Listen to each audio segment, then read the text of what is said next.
नमस्कार। आज की बात न्यूज़। आज रिपब्लिकन पार्टी ऑफ इंडियाच्या वतीने खामगावला तहसीलदार तसेच शहर पोलीस स्टेशन खामगाव ठाणेदार यांना निवेदन देण्यात आले आणि कळविण्यात आलं की उपविभागीय कार्यालयासमोर दिनांक 24/4/2025 रोजी सकाळी 11 ते 5 लोकशाही मार्गाने एक दिवसीय डफळे बजाव आंदोलन करण्यात येणार आहे। यावेळी जिल्हाध्यक्ष विजूभाऊ बोदडे, महाराष्ट्राचे अल्पसंख्याकांचे कार्याध्यक्ष जलीलभाई पठाण तसेच उपाध्यक्ष अनिल भाऊ पाटील आणि बुलढाणा जिल्ह्याचे महासचिव मनोज भाऊ बागळे तसेच जळगावचे गवई साहेब आणि गजानन भाऊ शितोडे हजर होते। धन्यवाद। आज की बात न्यूज़।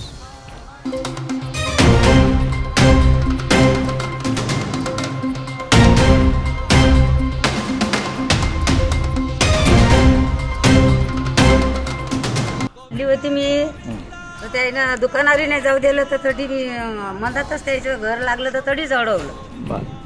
कोण्या दिवशीची घटना आहे? घटना कधीची आहे? आता लय 8-9 महिने झाले ना बाबा। 2023 बरं। आता आपल्याला काय न्याय हवा आहे, काय म्हणणार आपण? त्याच्यापासून आमच्या जीवाला लय धोका आहे, आमच्या बंद्या परिवाराला धोका आहे, पण एवढंच आहे की त्याला अटक व्हायलाच पाहिजे। कोण आहेत ते आरोपी? आरोपी तो राहुल देवानंद गवडी देवानंद गवडी आणि राहुल देवानंद गवडी नारायण श्रीराम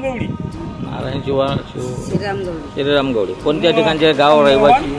सातडी मोहन नारायण गवडी, मुक्काम पोस्ट सातडी, तालुका जळगाव, जिल्हा बुलढाण्याचे रहिवासी आहेत। ठीक आहे। आपण कुठले रहिवासी आहात? सातडीचे आहोत। ठीक।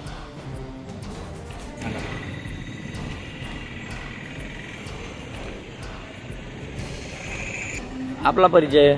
माझा परिचय आहे विजय शुक्ला बोदडे, राहणार तांदूरवाडी, तालुका खामगाव, जिल्हा बुलढाणा। मी RPAचा रिपब्लिकन पार्टी ऑफ इंडिया गवईगड बुलढाणा जिल्हा अध्यक्ष। आज या कारणाने मी निवेदन देत आहोत। आमच्या पक्षाच्या वतीनं आमच्या डॉक्टर राजेंद्रजी गवई साहेब तसेच महाराष्ट्र राज्याचे प्रदेशाध्यक्ष जकाप्पासाहेब कांबळे यांच्या नेतृत्वामध्ये येणाऱ्या 24/4/2025 रोजी मी डफळे बजाव आंदोलन दाखल करणार आहोत त्या गुरुवार दिवशी। आणि माझ्या जे मागण्या आहेत ते खामगाव तालुक्यातील, मेकर तालुक्यातील आणि बऱ्याचशा ज्या ठिकाणी जे घटना घडलेल्या आहेत, होळीच्या दिवशी ज्या खदानमध्ये जो क्षितिज अग्रवाल या नावाचा व्यक्ती अवैध उत्खनन करून ज्या खदानमध्ये जो मूर्ती पावला, त्याला कुठल्याही प्रकारचं प्रशासनाने मदत केली नाही आणि तो मुलगा विदेशासाठी रवाना होणार होता त्या 8 दिवसामध्ये। आज पावे तर प्रशासनाने त्याच्या घरातली कुठल्याही प्रकारची माहिती न घेता कुठल्याही प्रकारची त्या खदान मालकावर गुन्हा दाखल केला नाही आणि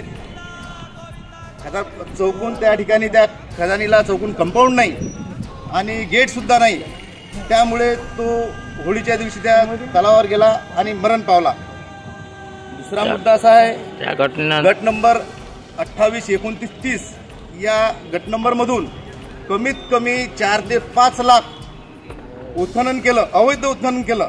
ईगल कंस्ट्रक्शन आणि रविकुमार खुपचंदानी या व्यक्तीवर सदर उत्खनन केल्याचा दंडात्मक कारवाई केली नाही। आजपर्यंत मी वारंवार निवेदन देत आहोत, पण त्यांना बोलावण्यात येत नाही आणि हे प्रशासन झोपलेलं आहे। त्यामुळे मी वारंवार आज गेल्या 2 महिन्यापासून तारखावर चालूच आहे, पण तरीही शासनाने त्याच्यावर दंडात्मक कारवाई केली नाही। ही माझी मागणी आहे आणि बऱ्याचशा मागण्या घेऊन मी 24/4/2025 रोजी डफळे बजाव आंदोलन सुरू करणार आहे। ही माझी मागणी आहे।